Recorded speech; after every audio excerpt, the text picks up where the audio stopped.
Hey everyone, welcome in. We're really glad you guys could take some time out of your day to join us. My name is Madison. For those of you who don't know me, I'm the nutrition coach here at Renewal Nutrition and Wellness. And we're just excited to walk through what the heck semaglutides and GLP-1s are. Most of you probably know them as Ozempic. So we're going to be talking with Traylor Roberts today and taking a deeper dive into what this is and answering some of your questions, and also equipping you guys with the knowledge that you need to answer your other friends' or colleagues' questions. So, Traylor, if you want to go ahead and introduce yourself. Hey, I'm Traylor. I'm an Aquarian. My official title is our Chief Experience Officer. So I handle most of kind of the customer service relation business. But something I got really passionate about and I ended up taking over for our company was our compounding pharmacy partners. And if you're getting any peptides, any GLP-1s, anything but true name brand Ozempic, it's coming from either a compounded pharmacy or outside the US, the safest way is compounding pharmacy. So basically, I handle all the business sourcing, like legalities, COAs behind getting these medicine to our clinic and our patients. So while I'm not a physician, I've gotten the opportunity to see these in a ton of use cases and work with a lot of physicians and pharmacists about who these are for, when it's safe, when it's not, that type of stuff. And I'm super happy to be here with Madison. Yeah, we're excited you could join us. So, we're going to take a dive into what we have prepared, really walking through what the heck is a semaglutide and a GLP-1, what do they do, benefits, side effects, and kind of where we're seeing those negative side effects, what's impacting that, and how can we be proactive. And we're going to be talking with Traylor a little bit about how they approach it at their clinic and how others could possibly implement that there. So, GLP-1s, it's a confusing term, but basically it is a overall class of medications that is used to be treating type 2 diabetes and obesity. Usually they go hand in hand, where usually it's people overweight and then leading into the type 2 diabetes, where then this medication comes in to kind of help contradict that. So GLP-1 is a hormone that is produced by your pancreas, and that basically, by taking in this GLP-1, it mimics what that pancreas is secreting so that your body can produce more insulin or less, and slows down the absorption of that glucose, which is the sugar in your blood, and it slows down how fast that is absorbed into the body and into the intestines, and therefore then goes to suppress your appetite. So you eat the food, normally GLP-1 is secreted and it goes, okay, I don't need to eat now. But whereas this is coming in and being taken as a pill or as an injection, and it's manually decreasing your appetite without eating any food. So we see over in our picture that GLP-1s, it produces insulin in the pancreas, stops increasing the blood sugar, where the stomach empties a little bit slower, and your brain begins to think, okay, I'm full now. So walking on over to our next slide.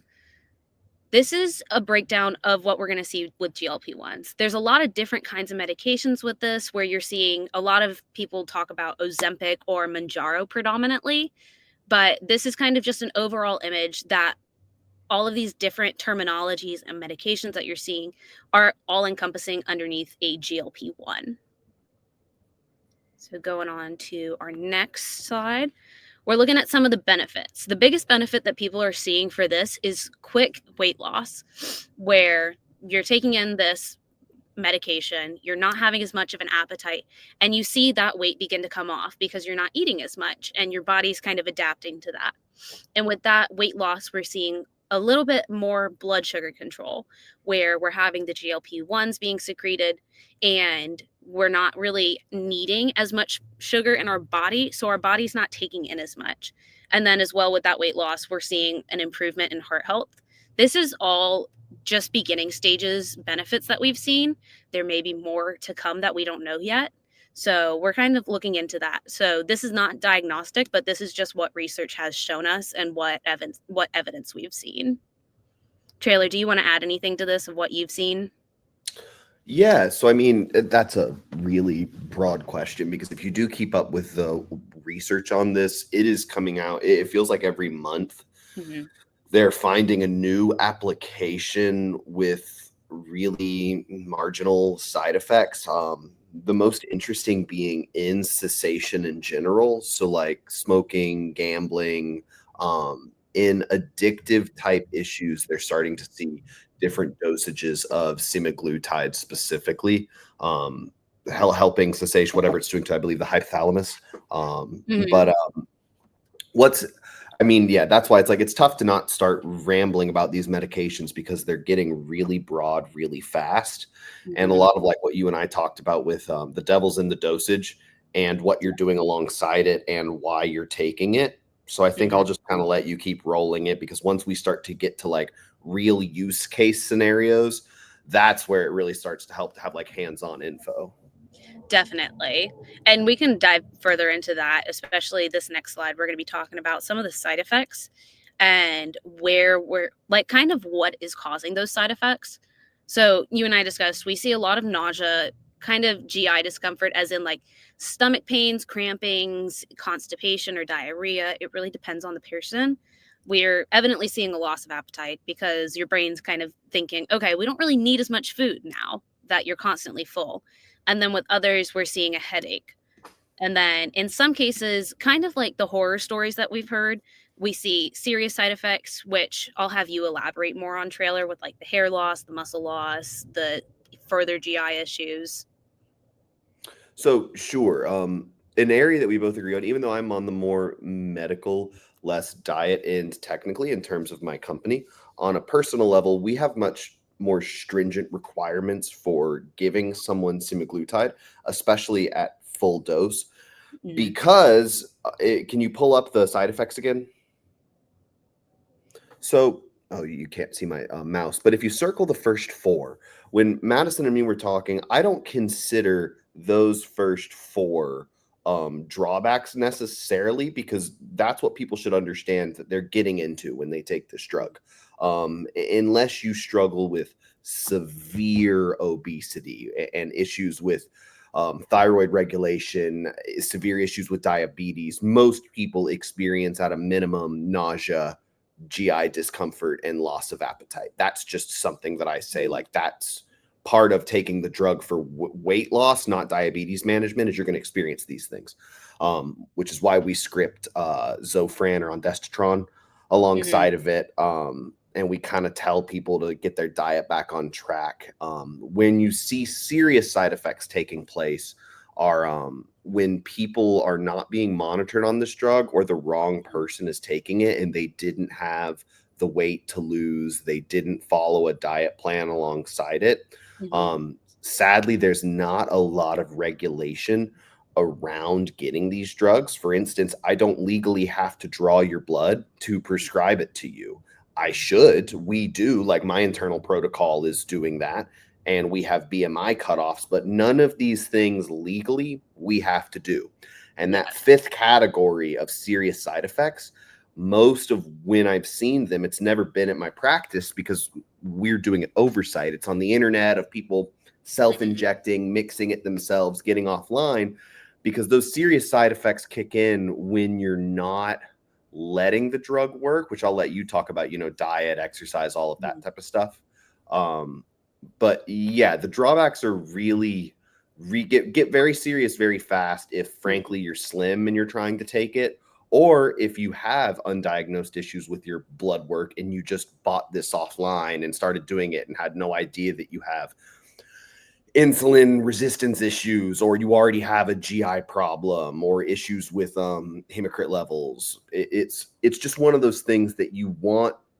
Don't let pop culture make it seem like it's just a skinny shot. Mhm. I've seen like, we'll talk about the how it can suck all the Ozempic fat out of face. your head if you didn't have the fat to lose, but Mhm. Yeah, definitely. Especially we'll get into the nutrition side of things here in a minute. What I wanted to ask you is to talk a little bit more. So you mentioned with going through your practice, a lot of it is just regulation. How do you guys go about prescribing it to someone? What is the process of deciding someone is either fit or unfit for going onto a GLP-1? so, if you think about it in stages, I have like an initial ethics line of like we don't even start the consult unless you have a BMI extremely close to or at and above 27. BMI Mhm. is kind of outdated, so we take that on a Yeah. sliding scale, but Do a you guys look at base. body fat percentage versus muscle with that, or is it just BMI? Yes, because I Okay. technically have a massive BMI, and then Mhm. it's not at all where my body fat percentage Yeah. is, because I wouldn't be compliant for this med. So Mhm. basically, once you kind of get past the BMI, and then we do require an A1C check, Okay. just because if you're not compliant with the BMI, but you're diabetic, well, the drug might be a good fit for you anyway. Mhm. But if you're non-compliant on BMI, you don't look like you have a higher body fat percentage, plus you have an in-check A1C, we'll still take the consult. But a lot of what my physicians are going to do is push you into more natural or, vitamin, exercise, dietary, hormone Mhm. management options that don't include just shutting your brain off to eat and making food sound disgusting. It's just not the healthiest way to go about losing 10 or 15 pounds. Yeah, understandable. And I think a lot of, like you were saying, a lot of it comes down to what is the physician requiring? What is the clinic requiring? Is there even a clinic involved? Like a lot of people you said are getting it offline or through other means. I've taken on some clients who were getting stuff offline, and they Mhm. always freak out at my price. And they say, I mean, I'll literally give you an exact example of this past week. Um, I was looking at getting on someone at about like 300 a month is my semaglutide base price, I believe. Um, they were like, well, I was getting it for 120 a month. They're ordering it from China. They're getting the salt. They're mixing it themselves. And the oversight process there may be fine. China makes some great pharmaceuticals, but it's not at all anything we can regulate, anything we'll ever know. I have no idea what's in there. So if they got those things where you hear about people in the hospital from insert insane thing because I took Yeah. Ozempic, it's down to, I mean, there are companies that fake the branding on Mm. Ozempic and the QR code. So people will think they're shooting themselves with legit stuff they just found cheap when it's not the real thing and it's doing something different to the body. But Mm. the compound process that you're going to see compound pharmaceuticals take in the US is at minimum a 2-step, but most good providers go through a 3-step. So it's basically going to be the original compound is then manufactured, sent to third party, then third party relegates it with US agencies, then it goes back to pharmacy, and everything is down to lot numbers. So, for instance, I had a person get really sick in tandem with taking the medicine at our practice, Mm. and we were able to chase it down to the lot number, look at the entire batch, and then work with the pharmacy to see if there were any reports on that batch, test something from the lot, no problems at all. We were able to basically say, oh, okay, it's not the medication. Got them a different vial to make sure they were still having the issue. We figured out it was something going on with their diet. Actually, they were allergic to something they were eating. But Mm. all of those types of things, and this isn't a pitch for me. If you can find it cheaper elsewhere, by all means, go for it. Make sure that there's a paper trail anytime you're doing any injectable into your body. Like, you want to make sure what you're putting into you is on the label. Absolutely. Thank you for sharing that. Definitely. I think that that's something that needs to be required by a lot more people, just oversight, pretty much. Because, like you said, this is altering what your brain is thinking. So it's a pretty intense thing. So going about it and having those regulations, or at least in our case, what we're giving today, having the knowledge of how to approach it can help make those right decisions. Well, and understanding, I think if you're not going to have a ton of oversight, it's understanding like, oh, I'm dealing with some nausea. That's probably not a reason to call 911. Yeah, But all of a sudden, like, I'm bending over doubled in cramping pain. And, definitely. how much have I been injecting? Did I mix that right? Mhm. That's when you kind of, okay, you might need help. Yeah, seeking advice definitely, and especially not necessarily Googling, but actually going and seeking a professional's opinion. Hmm. Yeah. So we can pop on over to the dietary recommendations, and we can talk a little more about that and kind of where people should go with that. So there's a lot on here, but this is all essential.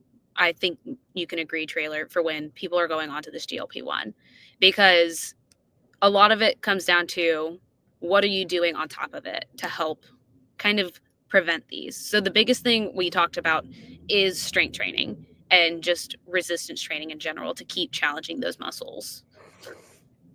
And then going into this, also carbohydrate intake, especially with a diabetic medication, if you have an elevated A1C2, a lot of it is carb control and understanding what the heck is a carb, refined carb, or a complete carb, where we're think like refined carb as in like your white rice, and complex as more so like your brown rice, more minerals, more vitamins, slower digestion.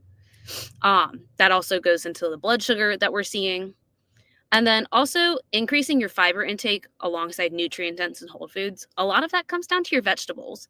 The biggest thing is eating your vegetables and getting in those vitamins and minerals, because you won't have with this, like, you don't have as much of an appetite. Your body still needs nutrients and vitamins and minerals to continue to function properly. So when you are able to eat, and you sometimes have to force yourself to eat, making sure you're getting in the fiber and the minerals and vitamins through fruits and vegetables, and limiting processed foods, because you don't have as much of an appetite. So filling up on a bunch of chips or like just breads is going to fill you up, but it's not going to give your body what it needs.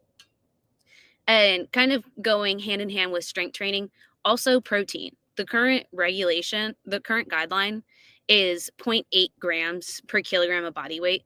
And of course, you should speak to a doctor, provider, of whoever before you go and make these harder changes, just to see if it's right for you. This is what is currently recommended, so it's a safe thing to practice.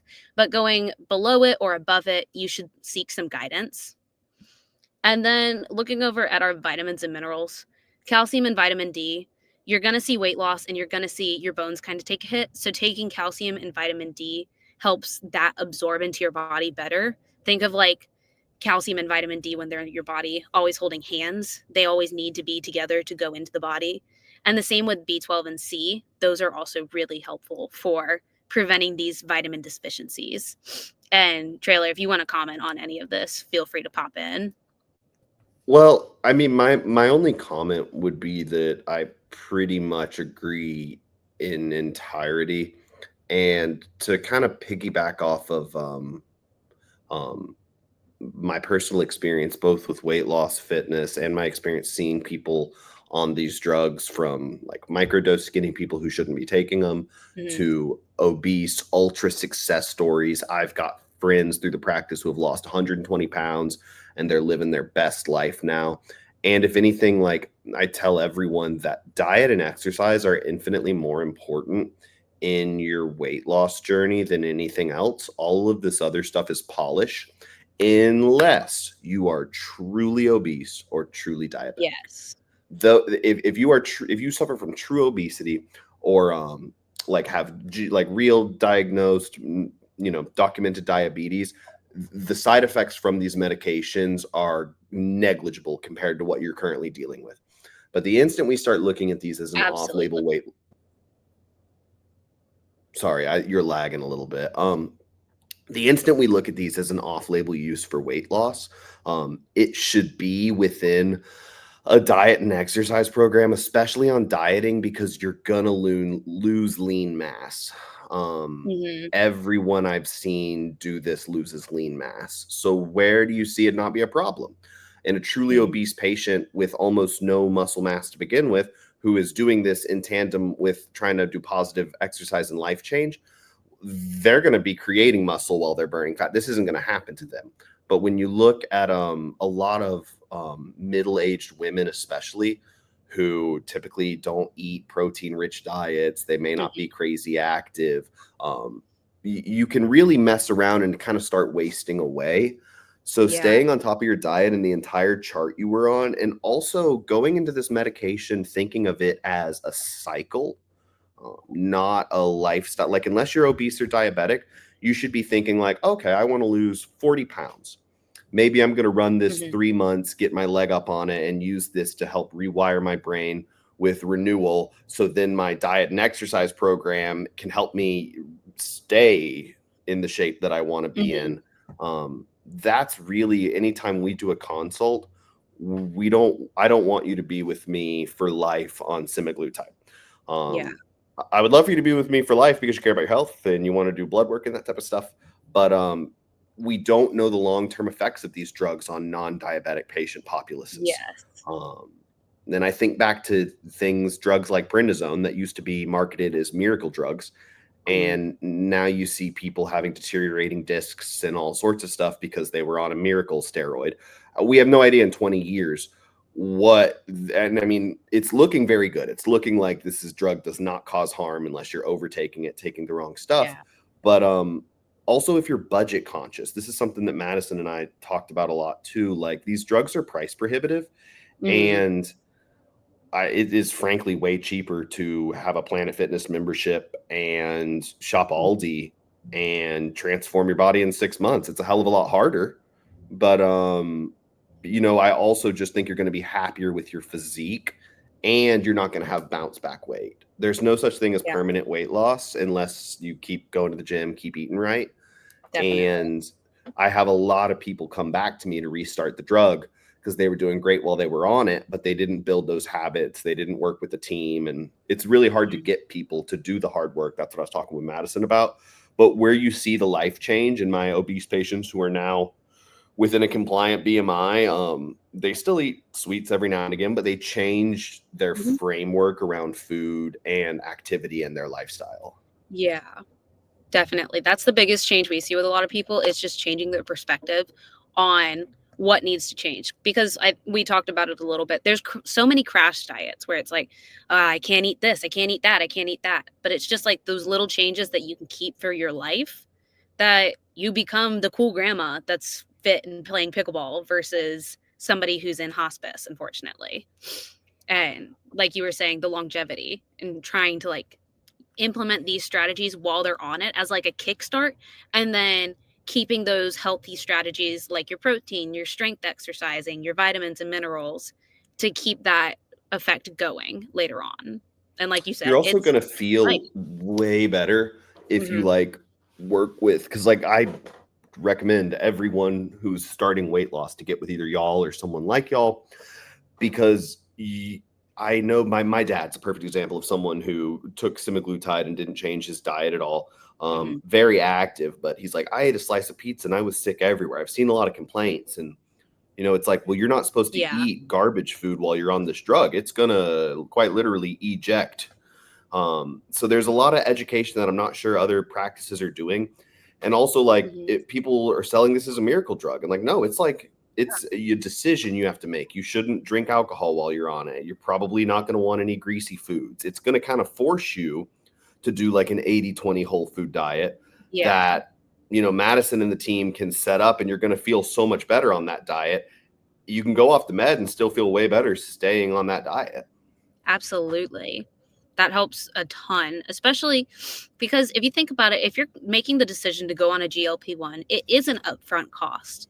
So if you kind of switch your mindset to thinking about, okay, this is an investment into my future, you want to continue that investment with different things that, quite frankly, are really affordable and really good for your health. Like when you're working out, you're not really going to see a lot of nausea unless you work out and don't eat before, versus if you're just not eating, you're going to be nauseous. Yeah. But yeah, like especially looking at it like costs and balances and everything. Like you want to continue your investment. So implementing these in small ways to where it's easier once you're off of it and not having as much of that help, it will help, especially with the mental aspect of it too. I don't know how much you guys have seen of that coming off of it too. Yeah, I haven't seen a ton of people, because I mean, frankly, honestly, a lot of people stay on it and then they go down to a low dose or a maintenance Mhm. dose, which there's a lot of good trials coming out on. But kind of goes in tandem with the question in the comments, which is like, so in terms of air quote keys to success for people taking the medication and then cycling off, it's like recording and dialing in everything you're doing while you're on the medication. So Yeah. I'm sure y'all do it over there with tracking diet and exercise journaling and all that type of stuff. Yep. So like, if you think about it, it's almost kind of like going, if your Ozempic is kind of like going to the diet therapist for 3 months. They work on your mind, they hold your hand. And then if you were like taking journaling, doing all the work, well, when you go off of it, you can still keep putting in that work. and either wean off the drug, go off of it. So I would say like keys to success are building habits while you have the drug assisting you, Mhm. and then sticking to them and getting help. Like if you're not motivated without a personal trainer, invest the money you were spending on SEMA into a personal trainer. Like do continue the self-care beyond the injection. Mhm. Absolutely. No, especially keeping the self-care. That's the biggest thing we're seeing right now is just self-care and taking care of your body because it's really the only thing, it's the only one you get. It's all you got, and you got to take care of that tool that's going to get you through life. So yeah. We wanted to open it up for questions from everyone. I see one. What would you say the 3 to 5 keys to success for those who have taken the medication and then cycled off of it are? Yeah, and that's what I was kind of saying. I think Yeah, building habits while you're on the medication and absolutely. then keeping those habits going off the medication even when they're hard. I mean, that is really the key to success, because if you're off labeling this, it's you don't need it for your A1C anyway. So Yeah. it's quite literally a habit setter. Hmm. Yeah. And if we're listing like 3 big takeaways, do it under observance. If you're going to be taking the medication, see a practitioner or a clinic that specializes it.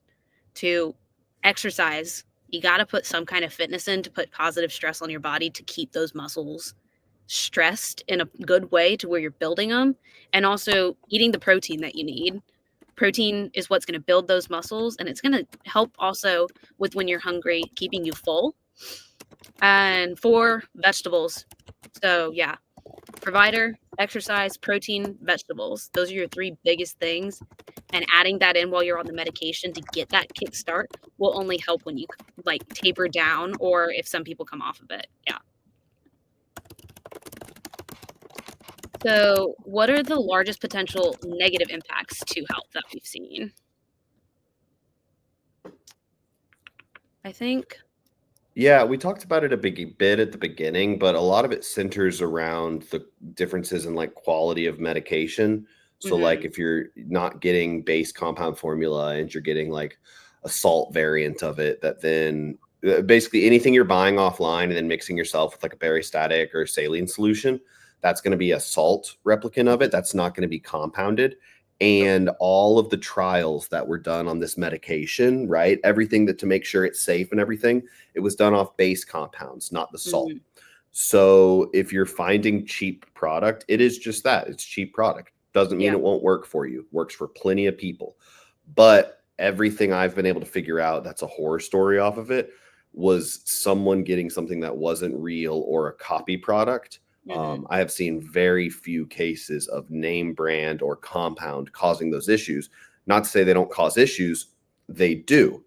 But like we were talking, normally the lower tier things like nausea, constipation, Mhm. headaches, those escalate to a point where under oversight, the practitioner would be like, okay, if it's getting this bad, this is probably not a fit for you. Yeah. When you don't have oversight and you're not checking in with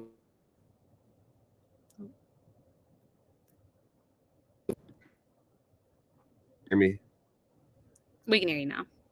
I think my AirPod died. So when you're getting good oversight, um, right, there's a few people we've taken off because the nausea just got so extreme, or Yeah. like they had a bowel movement in 7 days despite tons of fiber intake. So most of the time when you're seeing a doctor or a physician, you're going to catch those things before it becomes you're in the hospital with GI tract paralysis. Yes. Yeah. So the quality has a huge impact. But yeah. So thank you guys all to everyone who's able to join.